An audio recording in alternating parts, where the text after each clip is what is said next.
না, আমরা এই ধরনের ঘটনার ছাত্রদের এগিয়ে আসতে হবে, কারণ এরাই পরবর্তী দিনে আমাদের অনেকেই চিকিৎসক হয়, অনেকেই আমাদের বিভিন্ন মেডিকেল সেক্টরে কাজ করে, ফলে অন্যান্য ধরো আইটি সেক্টরে কাজ করে রাত্রে বা দিনের বেলাও। ফলে আমাদের বিশেষ করে ছাত্র, শিক্ষক, শিক্ষা প্রতিষ্ঠানকে এই বার্তা আমরা দিতে চাই সমাজের কাছে যে জঘন্য হত্যাকাণ্ডের দৃষ্টান্তমূলক আমরা শাস্তি, সাথে সাথে ভবিষ্যতে যেন এদের নিরাপত্তা যেন সরকার সুনিশ্চিত করে।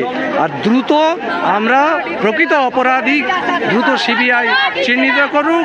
অনেক দিন হয়ে গেল, আমাদের মধ্যে একটা হতাশা তৈরি হচ্ছে, যাতে এই হতাশাটা না আসে তাই দ্রুত যেন অপরাধীরা শাস্তি পায়।